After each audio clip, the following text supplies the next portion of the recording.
Hello friends, welcome in the perfect physio tutorial YouTube channel. मैं भुवनेश्वर और आपके लिए लेकर आया हूँ न्यू टॉपिक लॉर्डोसिस। जो स्पाइनल डिफॉर्मिटीज़ के बारे में हम डिस्कस कर रहे थे, उस पर हमने काइफोसिस के बारे में डिटेल में डिस्कस किया था। इस वीडियो में हम लॉर्डोसिस के बारे में डिटेल में डिस्कशन करेंगे। जैसे उसमें हमने बताया था उस वीडियो में कि हमारे स्पाइन में टू टाइप्स के कर्व होते हैं, एक प्राइमरी कर्व, एक सेकेंडरी कर्व। प्राइमरी कर्व को हमने पोस्टीरियर कर्व का नाम दिया था, सेकेंडरी कर्व को एंटीरियर कर्व के नाम से नाम दिया था। जो प्राइमरी कर्व होते हैं वो जन्म से होते हैं और जो सेकेंडरी कर्व होते हैं वो जन्म के बाद डेवलप होते हैं। तो जो सेकेंडरी कर्व मतलब एंटीरियर कर्व होते हैं, अगर उनका एग्जाजरेशन हो जाए, मीन्स अगर वो इंक्रीज हो जाए, तो उससे क्या हो जाता है, लॉर्डोसिस हो जाता है। और ये जो प्राइमरी कर्व होते हैं हमारे थोरेसिक रीजन और सैक्रल रीजन में होते हैं। जो हमारे एंटीरियर कर्व होते हैं सर्वाइकल रीजन और लंबर रीजन में होते हैं। तो इसलिए हमें मोस्ट कॉमनली जो लॉर्डोसिस देखने को मिलती है वो लंबर लॉर्डोसिस और सर्वाइकल लॉर्डोसिस देखने को मिलती है। जैसे आपको इमेज में दिख रहा होगा यहाँ पर, और यहाँ पर भी इमेज में दिख रहा होगा। तो देखिए यहाँ पर ये कर्व इंक्रीज हो रहा है एंटीरियरली, इसलिए यहाँ पर लॉर्डोसिस हो रहा है। ये सर्वाइकल लॉर्डोसिस, लंबर लॉर्डोसिस। अगर हम बात करें तो a normal spine when viewed from behind appears straight. अगर नॉर्मल स्पाइन को हम पीछे से देखें तो स्ट्रेट हमें दिखेगी नॉर्मल पर्सन में, but lordosis is a medical term use to describe an inward curvature of a portion of the lumbar and cervical vertebral column. लेकिन लॉर्डोसिस में क्या होता है कि जो लंबर और सर्वाइकल वर्टिब्रल कॉलम होता है उसका इनवर्ड कर्वेचर हो जाए। कर्वेचर मतलब इनवर्ड हो जाता है, मीन्स एक जो कर्व है वो इंक्रीज हो जाता है। अब इसके क्या क्या रीजन हो सकते हैं सॉरी लॉर्डोसिस होने के? तो इसके काजेज हो सकते हैं। Causes of lordosis has been link to, means congenital अगर काजेज है तो एकांड्रोप्लेजिया हो सकता है, स्पॉन्डाइलोलिस्थेसिस हो सकता है। अगर और काजेज की बात करें तो lordosis is also associated with poor posture. Posture की वजह से भी, कंजेनाइटल प्रॉब्लम की वजह से हो सकता है, या न्यूरोमस्कुलर प्रॉब्लम की वजह से हो सकता है, या पोस्ट सर्जिकल कंडीशन में भी हो सकता है, हिप प्रॉब्लम की वजह से भी हो सकता है। इन चिल्ड्रन रिकेट्स में also lead to lordosis. Children में रिकेट्स की वजह से भी लॉर्डोसिस हो सकती है। जैसे रिकेट्स अगर किसी बच्चे को हो गया है तो उसमें क्या चेंजेज आएंगे? इन्फेंट में अगर बात करें तो फ्लैटेंड ऑसिपिटल बोन्स, और क्या हो सकता है, क्रीनियोटेबीज हो सकती है, means thinning of the skull bone. Skull bone जो होती हैं उनमें थिनिंग होने लगती है। जैसे कि जो हमारी parietal bones buckles with pressure and snap into original shape. तो इससे क्या होता है, क्रेनियोटाइबिज की वजह से भी चांसेस होते हैं हमारे इस। और साथ ही साथ जैसे आपको पॉस्चर में दिख ही रहा होगा इमेज में, साथ ही साथ frontal bossing giving squared appearance to head. Head का अपीरियंस भी चेंज हो जाता है फ्रंटल बोसिंग की वजह से। साथ ही साथ रेचिटू क्रॉसरी क्रॉसरी की वजह से इनलार्जमेंट ऑफ कास्टोकांडल जंक्शन का इनलार्जमेंट हो जाता है, उसकी वजह से हो सकता है।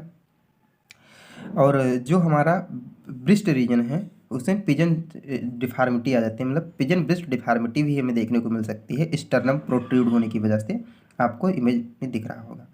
तो ये, और साथ ही साथ हरिशन ग्रुप जो है, मतलब रीजन ऑफ डायाफ्राम अटैच्ड, जहाँ पर डायाफ्राम अटैच्ड होता है उस रीजन में हरिजन ग्रुप जो होता है वो भी इंक्रीज हो जाता है साइज में। तो ये सारे रीजन्स होते हैं रिकेट्स की वजह से और लॉर्डोसिस डेवलप करने में।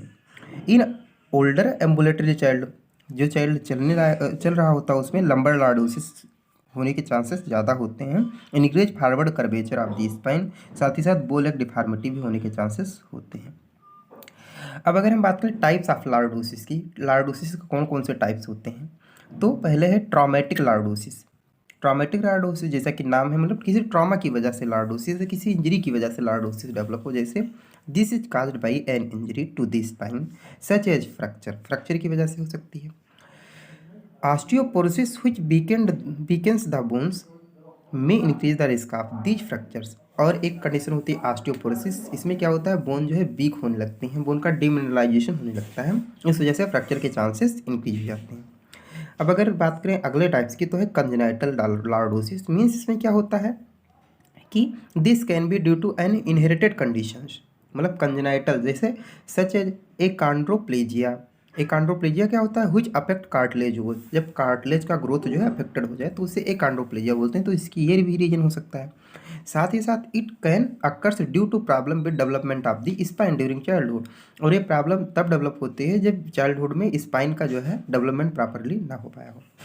साथ ही साथ पॉस्चरल लॉर्डोसिस में अनइवन पॉस्चर या पुअर पॉस्चर या बैड पॉस्चर की वजह से हो सकता है। Having overweight or weakness in the abdominal muscles can increase the risk as both factor strain the lower back। तो या तो ओवरवेट की वजह से या वीकनेस ऑफ एब्डोमिनल मसल की वजह से दोनों कंडीशन में हमें जो है पार्शियल लॉर्डोसिस देखने को मिलेगा। अब अगर न्यूरोमस्कुलर लॉर्डोसिस की बात करें तो न्यूरोमस्कुलर कंडीशंस हैं बहुत सारी, उसकी वजह से हो सकता है, जैसे मस्कुलर डिस्ट्रॉफी हुआ, सेरिब्रल पॉल्सी हुआ, तो ये सारी कंडीशंस हैं। देन पोस्ट सर्जिकल लॉर्डोसिस भी देखने को मिलता है। This result from back surgery that make the spine less stable, such है जैसे लेमिनोक्टॉमी हो गया या सेलेक्टिव डॉर्सल राइजोटोमी हो गया, इसकी वजह से भी लॉर्डोसिस हमें देखने को मिलता है। सेकेंडरी लॉर्डोसिस की बात करें तो this condition from having another condition, मतलब कि लार्ड बॉडी में कोई और डिफॉर्मिटी, कोई और डिजीज है, उसकी वजह से अगर लॉर्डोसिस डेवलप हो जा रहा है, कभी कभी कंपनसेटरी लॉर्डोसिस हो जाता है, तो ये सेकेंडरी लॉर्डोसिस में आएगा। अब अगर इसकी क्लिनिकल फीचर्स की बात करें तो प्रोमिनेंस ऑफ द बटक, बटक जो है प्रोमिनेंस हमें देखने को मिलेगा, नॉर्मल स्पाइन का है और ये एग्जैजरेटेड है लंबर स्पाइन। साथ ही साथ back pain, neck pain, pain through down the legs, pain radiate into the legs and feet, जिसको हम मेडिकल में सियाटिका के नाम से जानते हैं। टिंगलिंग एंड नंबनेस कंडीशन भी डेवलप हो सकती है। अब डायग्नोस्टिक इवेल्युएशन इसका कैसे करेंगे, तो एक्सरे में देख के कर सकते हैं। Done to measure and evaluate curve, curve को इवेल्युएट कर सकते हैं, ऑब्जर्व कर सकते हैं। बोन स्किन से भी टू इवेल्युएट डिजेनरेटिव और आर्थराइटिक चेंजेज, क्या क्या चेंजेज आ रहे हैं उसकी हेल्प से हम कर सकते हैं। Also help to find out bone tumour. MRI से क्या कर सकते हैं, MRI to rule out associated problem. CT scan से कर सकते हैं, ब्लड इन्वेस्टिगेशन से कर सकते हैं। Early detection of lordosis is important for proper and successful treatment. अगर अर्ली हम इसका मतलब डायग्नोसिस कर लेते हैं तो इससे हम प्रॉपरली ट्रीटमेंट कर सकते हैं, कोई दिक्कत नहीं होगी।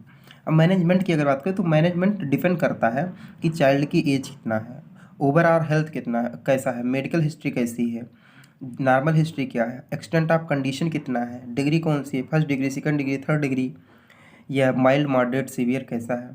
साथ ही साथ goal of treatment is stop the progression of the curve, prevent deformities. Simple exercises is sufficient if lordosis is associated with poor posture की वजह से है, तो सिंपल एक्सरसाइज फिजियोथेरेपी से भी सही हो जाता है।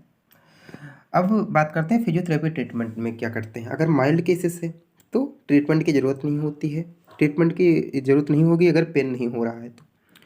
अगर मॉडरेट केस की अगर हम बात करें तो फिजियोथेरेपी इसमें बेनिफिशियल है, जैसे stretching of the flexors, hip flexors, lower back muscles, इसकी स्ट्रेचिंग करवा सकते हैं, स्ट्रेंथनिंग करवा सकते हैं कोर मसल्स, एब्डोमिनल मसल्स की, उसके वीक होने की वजह से भी हो सकता है ना। एब्डोमिनल क्रंच करवा सकते हैं, ट्विस्टिंग क्रंच करवा सकते हैं। और अगर पेन हो रहा है तो उसके लिए आईएफटी या टेंस यूज कर सकते हैं। वो पेशेंट को किस टाइप का पेन हो रहा है, अगर रेडिएटिंग पेन है तो टेंस का यूज करेंगे, लोकलाइज पेन है तो आईएफटी का। Exercise to improve mobility and respiration to reduce overall impact of deformity. साथ ही साथ अगर ब्रीदिंग प्रॉब्लम भी आ रही है तो उसमें हम ब्रीदिंग एक्सरसाइज भी ऐड कर देंगे। अगर सीवियर केसेस की बात करें तो उसमें सर्जरी की ही ज़रूरत पड़ती है mostly. Bone graft, spinal cord decompression करवा सकते हैं, स्पाइनल स्टेबलाइजेशन एंड डिकम्प्रेशन करवा सकते हैं। तो ये सारी चीज़ें हम करवा सकते हैं सीवियर केसेस में, और देन पोस्ट ऑपरेटिव फिजियोथेरेपी देंगे। अगर प्रोग्नोसिस की बात करें तो prognosis depend on child age, amount of curvature, child के एज पर और अमाउंट ऑफ कर्वेचर पर डिपेंड करती है। Requires frequent examination by the physician to monitor curve as the child grow and develop. और जैसे जैसे चाइल्ड ग्रो कर रहा है, डेवलप कर रहा है, वैसे वैसे कर्व का मॉनिटर करना बहुत ज़रूरी होता है। Early detection help in proper management, और अगर अर्ली डिटेक्ट हो जाता है तो इसका प्रॉपर मैनेजमेंट हो सकता है। Thank you so much. This is all about lordosis. Please video देखने के बाद ज़रूर बताइएगा आपको वीडियो कैसा लगा। Thank you.